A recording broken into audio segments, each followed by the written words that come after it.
ಬಸವಣ್ಣನವರಿಗೆ ಭಾಳ ಮೂಢನಂಬಿಕೆಗಳನ್ನು ಮೆಟ್ಟಿ ಹಾಕಿದಂಥ ಬಸವಣ್ಣ ಎಲ್ಲ ತೆಗೆದುಹಾಕ್ತಾರೆ. ಒಂದು ವಚನ ನೋಡಿ, ಇಡೀ ಮೂಢನಂಬಿಕೆ ವ್ಯವಸ್ಥೆಯನ್ನು ತೆಗೆದುಹಾಕ್ತೀವಿ. ಏನಂತಂದ್ರೆ, ಲಗ್ನವೆಲ್ಲಿಯದೋ ವಿಘ್ನವೆಲ್ಲಿಯದೋ ಸಂಗಯ್ಯ, ದೋಷವೆಲ್ಲಿಯದೋ ದುರಿತವೆಲ್ಲಿಯದೋ ಸಂಗಯ್ಯ, ನಿಮ್ಮ ನೆನವಂಗೆ ಭವಕರ್ಮವೆಲ್ಲಿಯದೋ ಕೂಡಲ ಸಂಗಯ್ಯ. ಮೂರಲೈನದ ವಚನ, 3 ಪ್ರಶ್ನಾರ್ಥಕ ಚಿನ್ನದ. ಲಗ್ನವೆಲ್ಲಿಯದೋ ವಿಘ್ನವೆಲ್ಲಿಯದೋ ಸಂಗಯ್ಯ.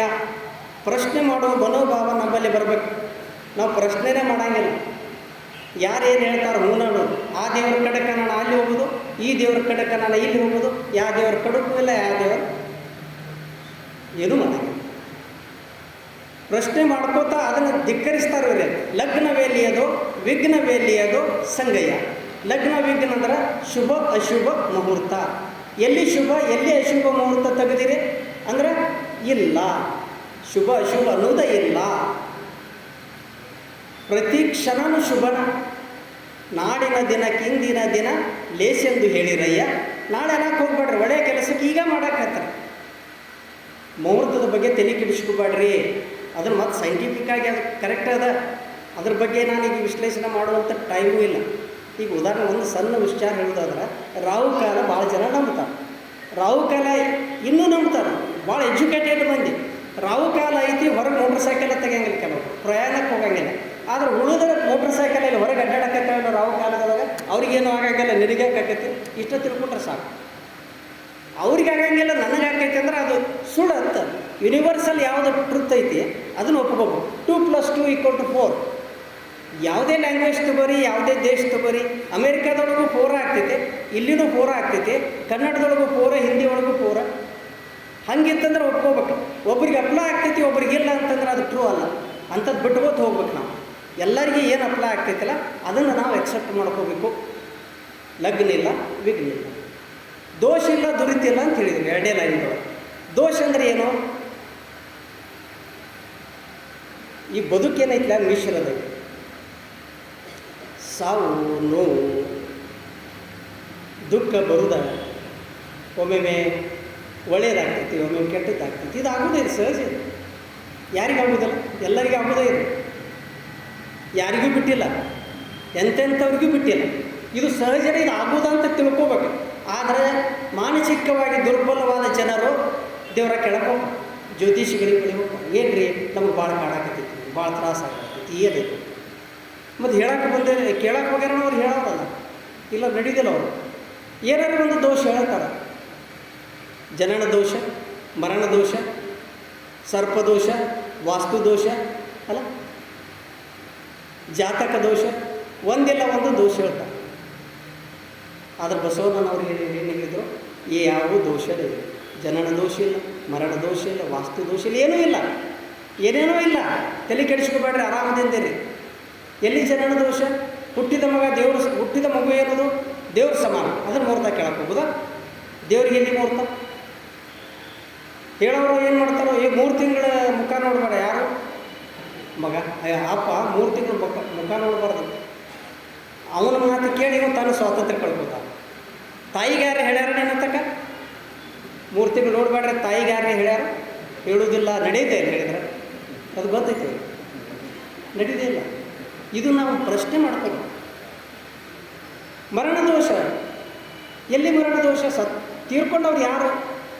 ನಮ್ಮ ತಂದೆ ತಾಯಿ, ಬಂಧು ಬಳಗ, ನಮ್ಮ ಅಣ್ತಮ್ಮರು, ಅವರೇ ಕಾಡ್ತಾವ.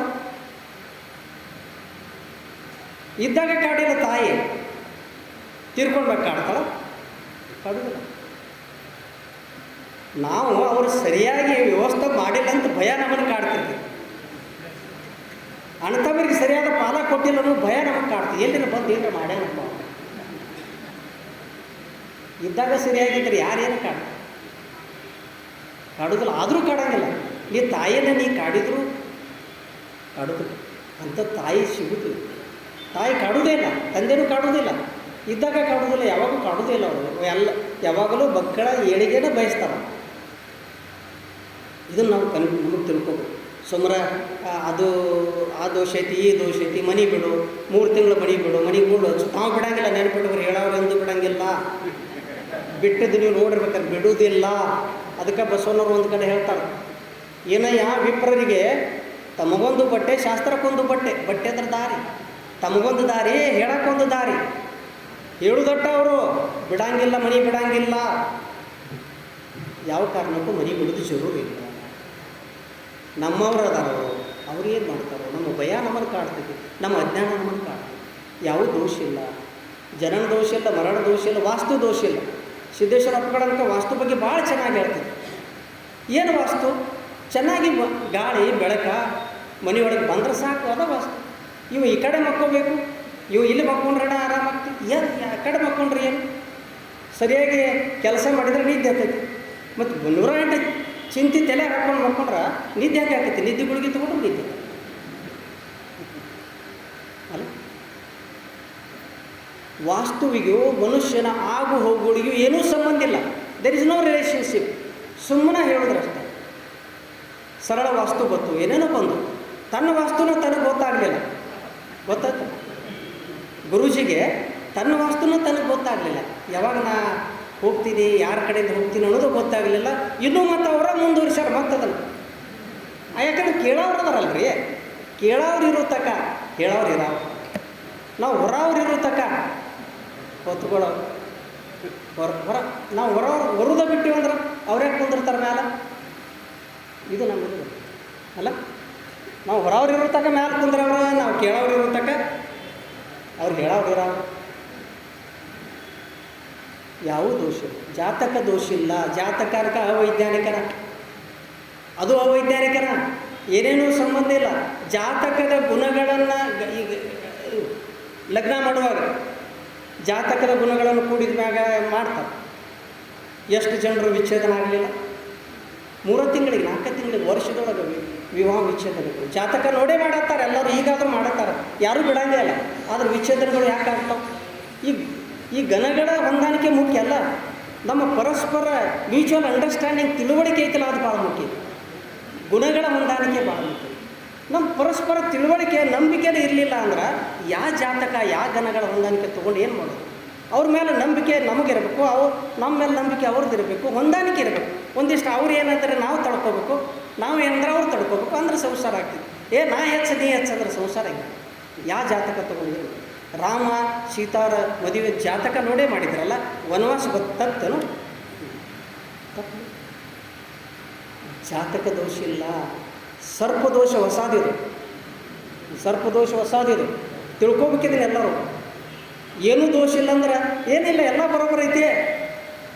ಸರ್ಪದೋಷ ಒಂದಿಷ್ಟು ನಿವಾರಣೆ ಮಾಡ್ಕೊಂಬರಿ, ಕುಕ್ಕೆ ಸುಬ್ರಹ್ಮಣ್ಯ ಸ್ವಾಮಿಗೆ ಹೋಗಿ ಒಂದಿಷ್ಟು ಮಾಡ್ಕೊಂಬರಿ ಅಂತ ಹೇಳ್ತಾರೆ.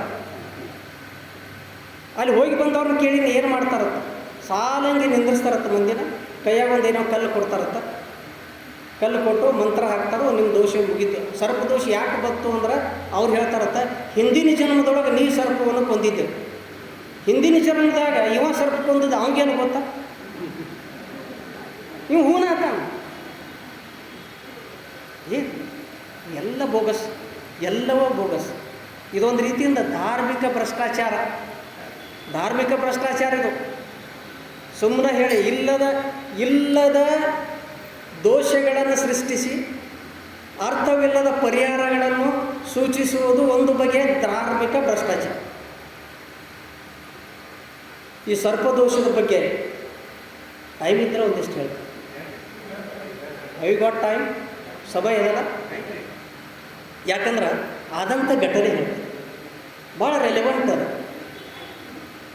ಒಬ್ಬ ಸಾಫ್ಟ್ವೇರ್ ಇಂಜಿನಿಯರ್ ಬೆಂಗಳೂರೊಳಗೆ ಸಾಫ್ಟ್ವೇರ್ ಇಂಜಿನಿಯರ್ ಇದ್ದ, ಭಾರಿ ಒಳ್ಳೆಯ ಹುಡುಗ.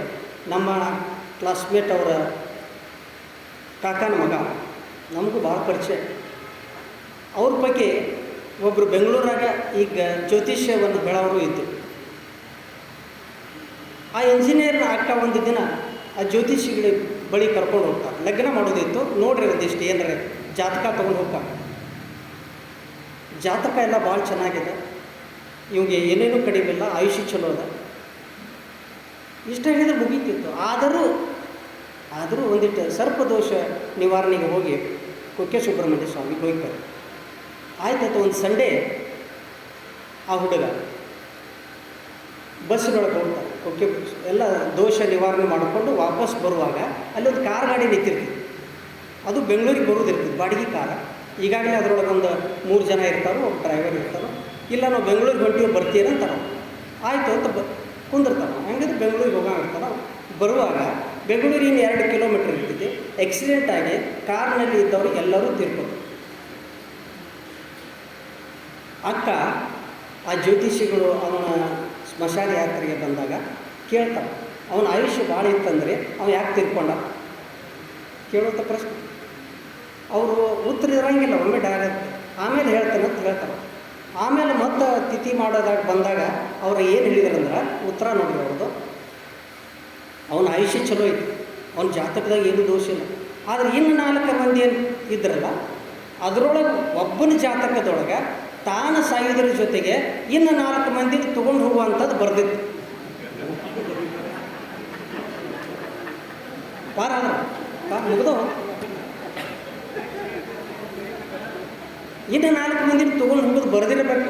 ಏನಿವೇನು ನೋಡ್ಯಾನ, ಅವನು ಸತ್ತು ಹೋಗ್ಯಾನ, ಅವನ ಜಾತಕ ಯಾರು ಹಿಂಗೆ ಹೇಳಿದ್ರೆ ಮುಗಿದು ಹೋಗ್ತಲ್ಲ.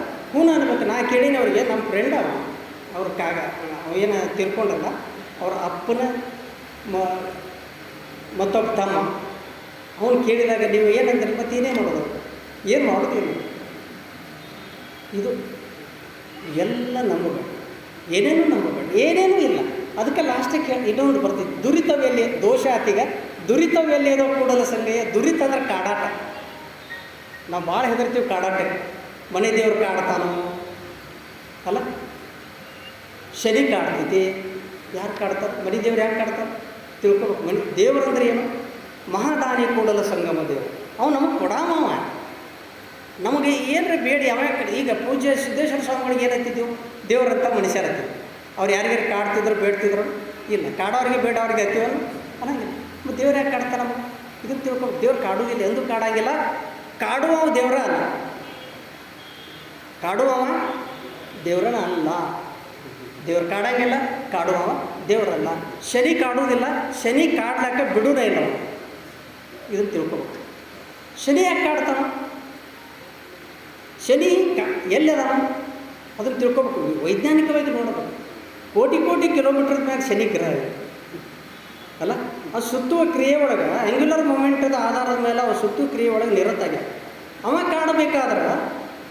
ಕಾಡಬೇಕಾದ್ರೆ ಅವೇನು ಬರೀ ಇಂಡಿಯಾ ಮ್ಯಾಪ್ದೊಳಗದ, ವರ್ಲ್ಡ್ ಮ್ಯಾಪ್ದೊಳಗದ. ನಾವು ತಿಳ್ಕೊಂಡಿವಿ ಇಲ್ಲೇ ಕರ್ನಾಟಕದಾಗದಾನ. ವರ್ಲ್ಡ್ ಮ್ಯಾಪ್ದೊಳಗೆ ಶನಿ ಅದಾನಲ್ಲ, ಇಂಡಿಯಾ ಮ್ಯಾಪ್ದೊಳಗೆ ಹುಡುಕಬೇಕು. ಇಂಡಿಯಾ ಮ್ಯಾಪ್ ಹುಡುಕಿ ಕರ್ನಾಟಕಕ್ಕೆ ಬರಬೇಕು. ಕರ್ನಾಟಕದ ಮ್ಯಾಪ್ ನೋಡಬೇಕು. ಕರ್ನಾಟಕ ಮ್ಯಾಪ್ದೊಳಗೆ ಬಾಗಲಕೋಟೆ ಜಿಲ್ಲಾ ಅಲ್ಲ, ಬಾಗಲಕೋಟೆ ಜಿಲ್ಲಾ ಒಳಗೆ ಜಮಖಂಡಿ ತಾಲೂಕು. ಆನಂತರ ಇದ್ಯಾವುದು ಬನಟ್ಟಿ ಎಲ್ಲೈತೆ ನೋಡ್ಬೇಕು. ಬನಟ್ಟಿ ಒಳಗೆ ಇವ್ರ ಮನೆ ಎಲ್ಲೈತೆ ನೋಡ್ಬೇಕು. ಅವ್ರ ಮನೆಯಾಗ ಬಂದು ಕಾಡಬೇಕಾದ್ರೆ ಅಟ್ ಟೈಮ್ರಿ ಐತೆ. ನಾವು ಒಂದು ಕ್ಷಣ ಬಿಟ್ಟರೆ ಇಡೀ ಅಲ್ಲೋಲ ಆಗ್ತೈತಿ. ಯಾಕೆ ಶನಿ ಕಾಡ್ತಾರೆ? ಇದು ನಾ ಹೇಳೋದಲ್ಲ, ಸಿದ್ದೇಶ್ವರಪ್ಪಗಳು ಹೇಳಿದ್ದು. ಜಮಖಂಡಿ ಒಳಗೆ ಪ್ರವಚನಕ್ಕೆ ಬಂದಾಗ ಹೇಳಿ. ಅದಕ್ಕೆ ನಮ್ಗೆ ಧೈರ್ಯ ಬರ್ತಾವೆ ಹೇಳ. ಯಾಕಂದ್ರೆ ಅಪ್ಪಗಳು ಹೇಳ್ಯಾರ, ಮಹಾತ್ಮರು ಹೇಳ್ಯಾರ, ಮಹನೀಯರು ಹೇಳ್ಯಾರ, ಬಸವನ ಹೇಳ್ಯಾರ. ನಮ್ಗೆ ಹೇಳಕ್ಕೆ ಧೈರ್ಯ ಬರ್ತೀವಿ ಅಲ್ಲ, ಯಾರಾದರೂ ಹೇಳಬೇಕಲ್ಲ. ಹೇಳಿದಾಗ ನಮಗೆ ಒಂದು ರೀತಿಯಿಂದ ಧೈರ್ಯ ಬರ್ತೈತಿ.